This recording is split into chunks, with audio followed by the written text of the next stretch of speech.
देश विदेश की सच्ची खबर सच के साथ। आप देख रहे हैं नेशनल इंडिया न्यूज। जम्मू में तैनात वीर जवान सैनिक आसित सरदार निवासी दिनेशपुर थाना क्षेत्र खटोला ग्राम सभा के लखसवीपुर ऑन ड्यूटी सड़क हादसे में शहीद होने के बाद विधि विधान से उनके पार्थिव शरीर को सलामी दी गई।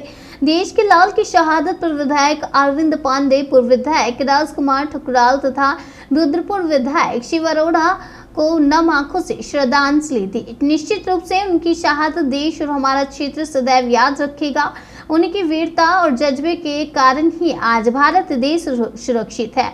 विधायक शिव अरोड़ा ने शहीद आसीन के परिजनों से मुलाकात कर उनको ढांढस बंधाया और दुख को सहने हेतु हिम्मत रखने को कहा।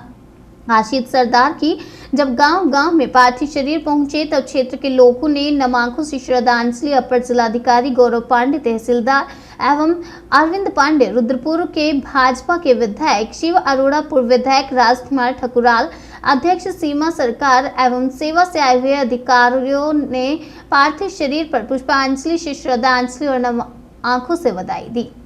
आसित सरदार जब छुट्टी में घर जाते थे अपने सभी मित्र एवं सभी गुरुजनों से मिला करते थे और बहुत ही मिलनसार स्वभाव के थे। और आपको बताते चले परिवार में परिजनों का रो रो कर बुरा हाल है और उन्हें विश्वास ही नहीं हो रहा है कि आसित अब हमारे बीच नहीं है। उसका व्यवहार बहुत अच्छा था और 2004 में उनकी जॉब लगी थी 72वीं इंजीनियरिंग बटालियन रुड़की से। और इनका सभी से मेल मिलाप, सबसे मिलना जुलना और सबके प्रति इनका व्यवहार जो था बहुत अच्छा था। और आज जो है इस शोक की लहर में सभी लोग बहुत ज़्यादा दुखी हैं। आकस्मिक उनके इस तरीके से चले जाने से सब कुछ छोड़ के जाने से। परिवार में कितने लोग हैं पत्नी हैं? वर्तमान में उनके भाई हैं, माता पिता हैं और हाँ उनके एक बेटा है। तो उम्र कितना लगता है? उम्र 10 साल है। विवाह के बाद उत्तराखंड सरकार से क्या मांगना चाहिए? हम चाहते हैं कि विभाग से उनको उचित आर्थिक मदद की जाए। इस क्षेत्र के लिए नहीं, पूरे देश के लिए बड़ी दुखद समय है जब हमारे बीच का एक युवा, हमारा एक सैनिक आसित सरदार, और जो कि 72 इंजीनियरिंग बटालियन में कार्यरत था जम्मू कश्मीर में, और एक दुर्घटना में उसकी शहादत हो जाती है, वो शहीद हो जाता है। तो निश्चित रूप से देश के लिए बलिदान देने वाला जो एक सैनिक है वो हमारे लिए एक आदर्श है। और उसके शहादत पर, उसकी शहीद होने पर पूरे क्षेत्र में बहुत गमगीन वातावरण है। पूरा क्षेत्र उसे श्रद्धांजलि देने के लिए यहाँ उमड़ा हुआ है। मैं चूँकि इस क्षेत्र का विधायक हूँ तो विधायक होने के नाते यहाँ स्वयं आया हूँ और प्रदेश के यशस्वी मुख्यमंत्री पुष्कर सिंह धामी जी की तरफ से भी और हमारी सरकार की तरफ से भी मैं यहाँ श्रद्धांजलि अर्पित करने के लिए आया हूँ। और हमें गर्व है अपने इन शहीदों पर, जिन शहीदों की शहादत के कारण से, जिन शहीदों के भारत माता के प्रति जो उनका जज्बा है उसकी रक्षा का, उसके कारण से हमारे देश की सीमाएं सुरक्षित हैं, हम सुरक्षित हैं। तो आज हम सब लोग उस शहीद आसित सरदार को इस राधा कानपुर में श्रद्धांजलि देने के लिए उपस्थित हैं। पूरा परिवार बहुत गमगीन है, उसका एक पुत्र है, माता पिता सब बहुत गमगीन है। तो निश्चित रूप से बहुत दुख का समय है।